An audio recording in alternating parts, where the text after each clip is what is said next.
नमस्कार. आकाशवाणी औरंगाबाद केंद्राच्या सायंकालीन बातमीपत्रात मी वैभवी जोशी आपलं स्वागत करते. विधिमंडळाच्या अर्थसंकल्पीय अधिवेशनाला आज मुंबईत प्रारंभ झाला. राज्यपाल सी विद्यासागर राव यांच्या अभिभाषणानं अधिवेशनाची सुरुवात झाली. राज्यपालांच्या अभिभाषणाबद्दल धन्यवाद प्रस्ताव मुख्यमंत्री देवेंद्र फडणवीस यांनी विधानसभेत मांडला. त्यानंतर त्यांनी 4 अध्यादेश आणि 3 शासकीय विधेयकं मांडली.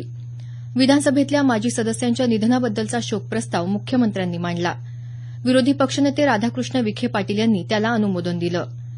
दरम्यान राज्य विधान परिषदेचं कामकाज कागदरहित करण्यात येणार असून सदस्यांना टॅबलेट देण्यात येणार असल्याचं विधान परिषदेचे सभापती रामराजे नाईक निंबाळकर यांनी सांगितलं.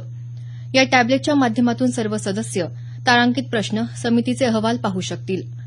पंतप्रधान नरेंद्र मोदी यांनी सुरू केलेल्या डिजिटल इंडिया या उपक्रमाकडे ही एक वाटचाल असल्याचं निंबाळकर म्हणाले.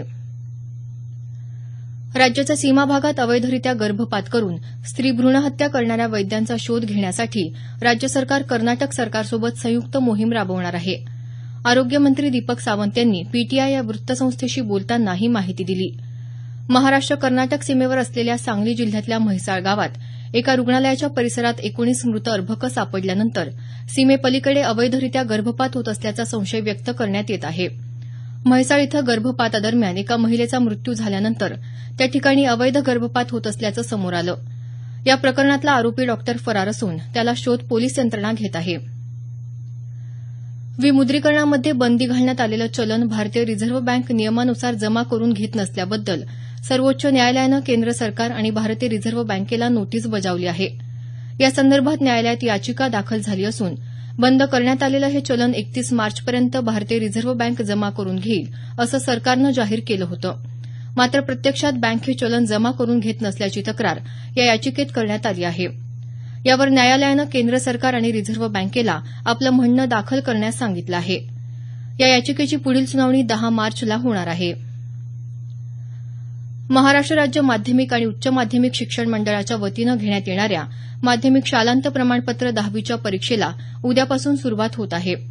यंदा या परीक्षेला राज्यातल्या 21,686 शाळांमधून 17,66,098 विद्यार्थी बसले आहेत. यासाठी 4,728 परीक्षा केंद्र निश्चित करण्यात आली असल्याचं मंडळाचे अध्यक्ष गंगाधर म्हामणे यांनी आज पुणे इथं वार्ताहरांशी बोलताना सांगितलं. परीक्षा काळात गैरव्यवहार रोखण्यासाठी 250 भरारी पथकं नेमण्यात आल्याचं ते म्हणाले. दरम्यान गेल्या आठवड्यात 12वीच्या परीक्षेची जी प्रश्नपत्रिका फुटली त्याचा पोलिसाच्या सायबर विभागामार्फत तपास सुरू असून यापुढे अशा बाबतीत परीक्षा केंद्रांवर उशिरा येणाऱ्या विद्यार्थ्यांवरही नजर ठेवली जाणार असल्याचं म्हामणे यांनी सांगितलं. भारत आणि ऑस्ट्रेलिया दरम्यान बंगळुरू इथं सुरू असलेल्या दुसऱ्या कसोटी क्रिकेट सामन्याच्या आजच्या तिसऱ्या दिवसअखेर भारतानं दुसऱ्या डावात 4 गडी बाद 213 धावा केल्या. चेतेश्वर पुजारा 79 तर अजिंक्य रहाणे 40 धावांवर खेळत आहेत. तत्पूर्वी ऑस्ट्रेलियाचा पहिला डाव 276 धावांवर संपुष्टात आला असून सध्या भारत 126 धावांनी आघाडीवर आहे. पश्चिम बंगालमधल्या मिदनापूर इथं झालेल्या अखिल भारतीय आंतरविद्यापीठ खो खो स्पर्धेत नांदेडच्या स्वामी रामानंद तीर्थ मराठवाडा विद्यापीठानं प्रथम क्रमांक पटकावला. आज झालेल्या अंतिम फेरीत नांदेड विद्यापीठाच्या संघानं मुंबई विद्यापीठाच्या संघाचा 2 गुणांनी पराभव केला. नांदेड संघानं सलग दुसऱ्यांदा या स्पर्धेचं विजेतेपद पटकावलं आहे.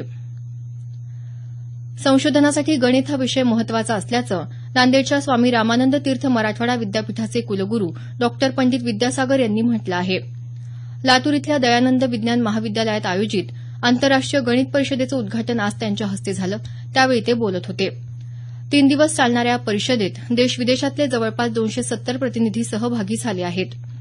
यावेळी दक्षिण कोरियाचे डॉ जे एम किम यांनी ही परिषद गणितातल्या संशोधनासाठी भविष्यकाळात अत्यंत महत्वाची आणि उपयोगी ठरेल अशी अपेक्षा व्यक्त केली. यावेळी मान्यवरांच्या हस्ते मराठवाड्यातल्या बालाघाट मॅथमॅटिक्स सोसायटीचे ज्येष्ठ सदस्य बीसी ढगे आणि जेएन साळुंके यांचा सत्कार करण्यात आला. परिषदेच्या निमित्तानं आलेल्या शोधनिबंधांच्या स्मरणिकेचं प्रकाशनही यावेळी करण्यात आलं. याबरोबरच हे बातमीपत्र संपलं. आमचं यानंतरचं बातमीपत्र उद्या सकाळी 6:50 मिनिटांनी.